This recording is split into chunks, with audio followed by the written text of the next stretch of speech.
Hello and welcome again to the Writer Review. This is Erik the Writer, and this week we're going to be taking a look back at the 2021 biopic drama titled The United States versus Billie Holiday.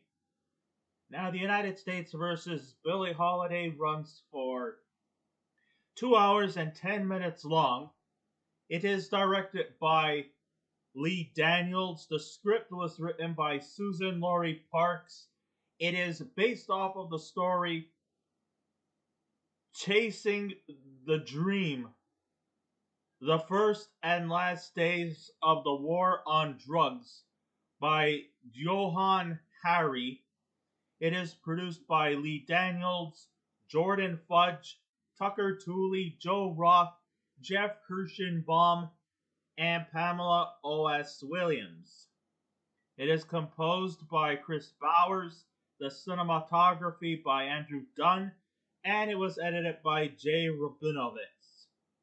And the stars of the movie are Andra Day, Trevonte Rhodes, Garrett Hedlund, Leslie Jordan, Miss Lawrence, Adriane Lenox, Natasha Lyonne, Rob Morgan, Divine Joy Randolph, Evan Ross, Tyler James Williams, Tony Bell, Blake DeLong, Randy Davison, Dana Gourrier, Melvin Gregg, Erik LaRay Harvey, Rachel, and Furley Mack.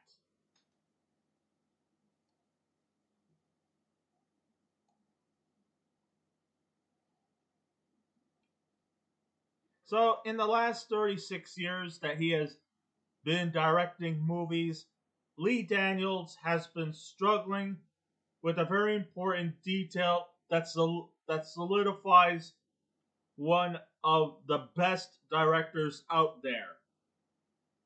You know what that is? Unfortunately, it is his failure to capture an audience. You see, I really wanted to like this movie a lot more, but it didn't really provide much for me to get invested in.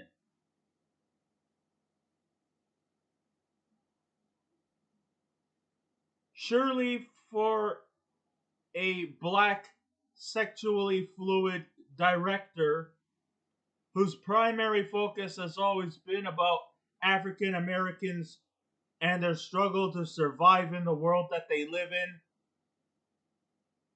his overall qualities of films have been drier than a rice cake.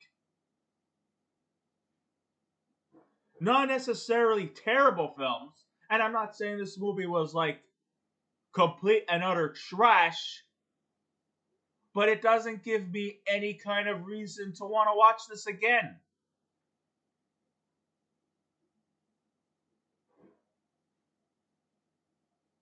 It didn't capture my attention,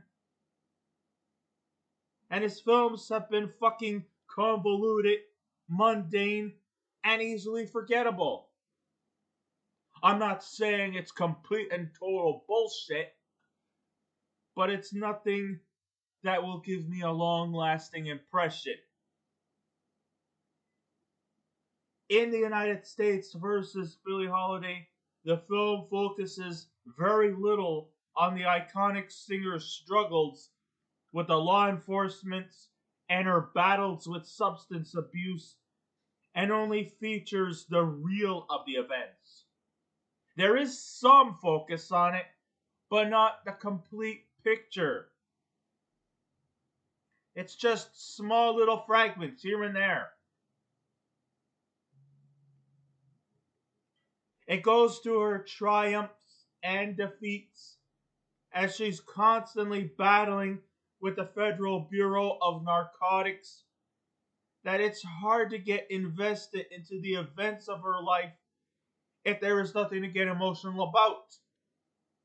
Because the fragments only just appear very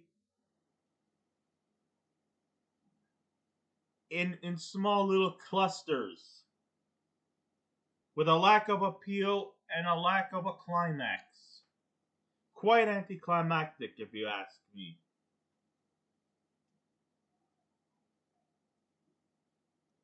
Daniels just seems focused on adapting or adopting a bona fide hodgepodge of story angles that really does nothing more than to overwhelm its audience. Like, why does he start on one scene and then just stops right away and goes straight to another? That's kind of like what is the main principal weakness of this movie.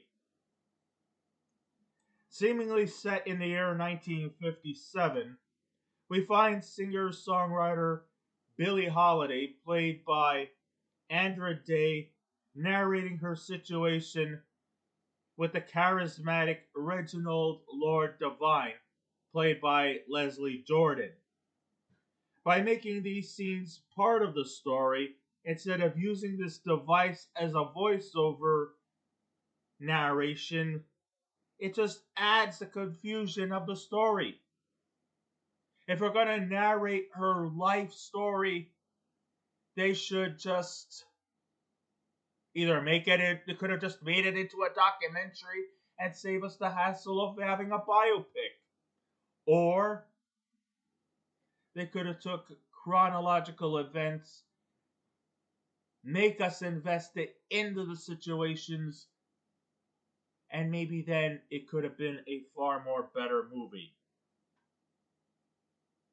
Why did they stop doing that at a certain point? Going in and out of scenes way too thinly and making a constitutional part of the story, we never get to see much or hear Day's portrayal of the story. Sure, the events come to life here, but with the framing behind it, we never get invested in the emotional turmoil that has plagued this troubled entertainer. And this is nothing in comparison to the lack of artistic merit this film contains. It's very, very badly flawed. I mean, this is inferior compared to movies like Walk the Line, Bohemian Rhapsody, Rocketman, that Elvis movie that we saw last year. Those are pure gold.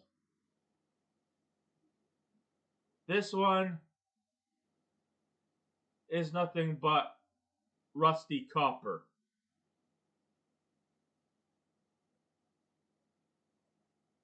I mean, I think I came just more frustrated in watching this movie than anything. I mean, it didn't hold my interest at all. It's not that I'm not into this kind of music.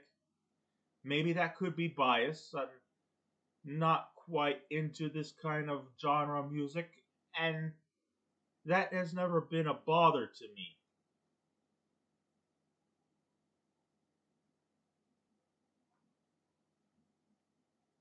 I know my late grandfather was into this kind of music, and the more power to him.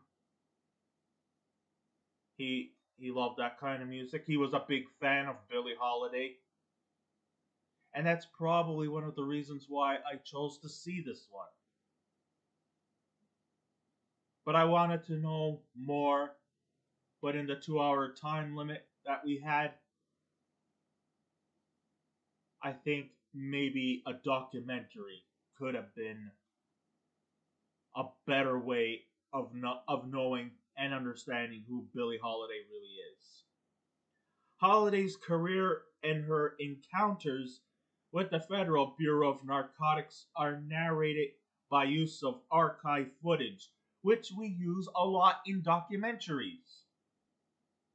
But the real story seems to be upstaged by the swinging jazz scores and the extravagant performances. All the while, Holiday wastes away on her heroin addiction. She looks back at her childhood past, and yet it seems as an innocent reflection without any signs of what influenced her to become fixated on substance abuse. How did you get involved in these kind of substances? They never clearly tell us what. It's like she just arbitrarily decided to do it because everybody else did it. No, there's got to be a reason. There's got to be a motive that caused her to go this direction. They usually tend to pop up in many biopics here, but Lee Daniels never focuses too much, and in the end, we are still left wondering why. The performers as a whole still managed to provide regarding the material that was given to them. I had no problem really with the performances, so it was basically just the lack of direction where the director wanted to go with this narrative and maybe given small fragmented parts that seem convoluted and jumbled. Personally, I thought Trevonte Rhodes was incredibly charming as the two-faced Jimmy Fletcher. He was an African American federal agent who was assigned to investigate Billie Holiday in 1947 and delivers his lines with just the right amount of charm and sophistication. In fact, I think he actually turned in maybe one of the best performances in this movie. It eventually led to a romantic affair with Holiday, but that seems kind of lacking chemistry. When he starts to get romantic with her. In fact, a lot of her romantic scenes don't really add up. Not to not to entirely blame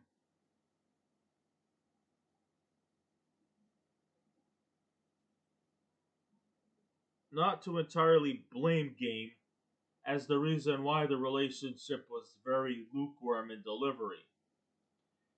Our leading star, Andra Day, she definitely delivers the emotional pain that seems to be magnetic in her life. It also seems that the song Strange Fruit is often brought up a lot. And this song means very dearly to her, but people try to hold her back from performing this song. Even though this means dearly to her heart, it lingers in her mind throughout the narrative. When she performed it, it was executed as a direct message across that she's willing to bravely sing it, even if it might not sit well with others who have boldly tried to prevent her from singing it because they believe that this song could be the dawning of a civil rights movement. Yes, there was eventually the civil rights movements that happened in the 60s, led by, of course, Martin Luther King Jr. But,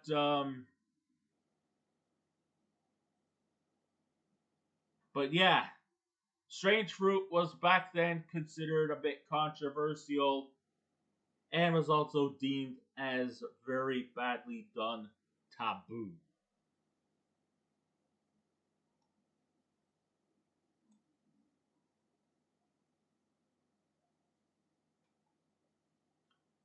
If there was any reason to lay blame on why this movie was an uneventful experience, I'm sorry.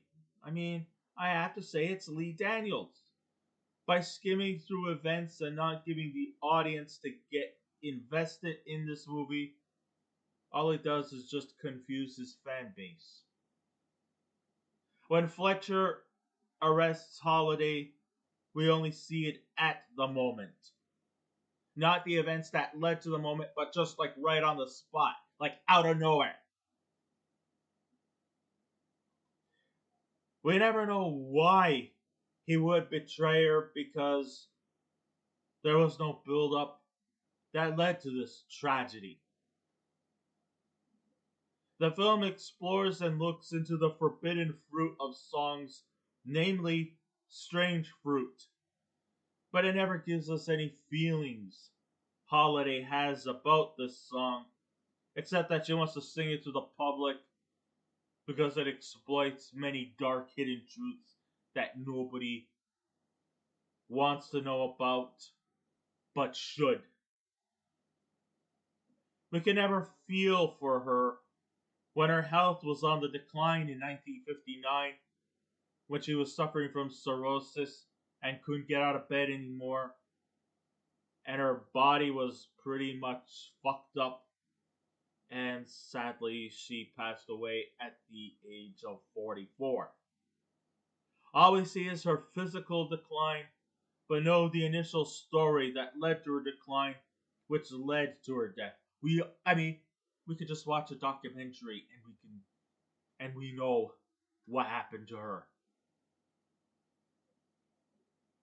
And it would have been executed much better if it was a documentary. All we see is her physical decline, but we know the initial story that led to her decline, which led to her death. But Andra Day's performance seems more to depend on mimicry as opposed to really showing any kind of feeling within her. Sure, she looks the part and she sings beautifully, but it seems more closer to a costume party type of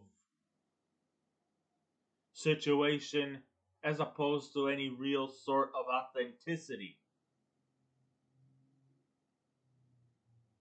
I mean, no fault of her own, Andra Day is more of a singer than she is as an actress. And she did put in an effort, but it just wasn't enough for us to feel any kind of sympathy. Holiday's life is saturated with heartbreak, pain, and emotional turmoil, and yet Day seems to really only concentrate on the key points in her life. I know we can't cram everything into a 2 hour plus long movie. We have to edit some things out, and maybe some things might probably be focused more, and some things will be either completely omitted or will only be just scattered. But we never look into what made her an extraordinary character in the entertainment industry. Daniel seems to have the potential in making a provocative story, and there was some good material right in front of his eyes. It just could have been more further elaborated. Unfortunately, he failed to turn straw into gold here because there aren't any redeemable, appealing traits here that makes me want to see this movie again. I'm sorry. In the end, this movie was very high in style, but very lacking in substance. And even though Andra Day gives it her all in her performance, she couldn't really save this sad, poorly executed film. And I know I sounded a bit harsh, but over the years when you do movie reviews, sometimes you can't always like what's given to you. When a movie comes to me, I get excited because sometimes it feels like Christmas. You might be in for a good movie that's so feel good. You just get so pumped up of wanting to watch it. And then it turns out that the present that you anticipated in getting turns out to be pure crap. Oh, it's not complete crap, but it's just, I think you just be better off not watching this movie and instead look for a documentary. There's probably plenty of documentaries about her and her life that probably would be more satisfying to watch instead of this biopic movie. People might say that maybe I'm just biased because it's just not my kind of movie. I'm not really into like blues, jazz, or big band music. I know this was something my grandfather, God rest his soul, loved. And he was a big fan of Billie Holiday's too.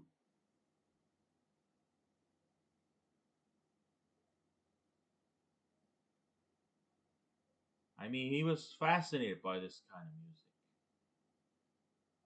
And, you know, the more power was to him.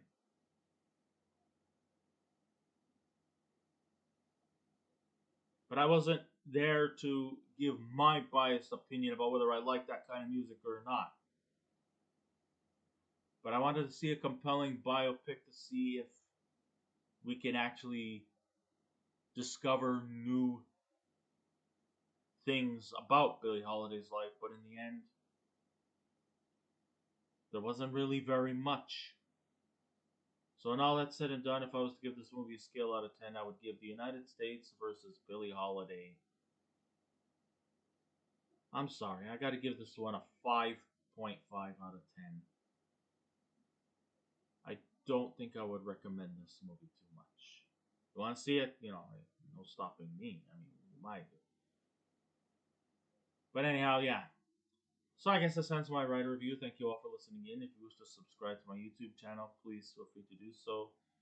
If you wish to leave a comment, go right ahead. But just remember the 3 simple rules: be kind, be courteous, and please refrain from any rude comments.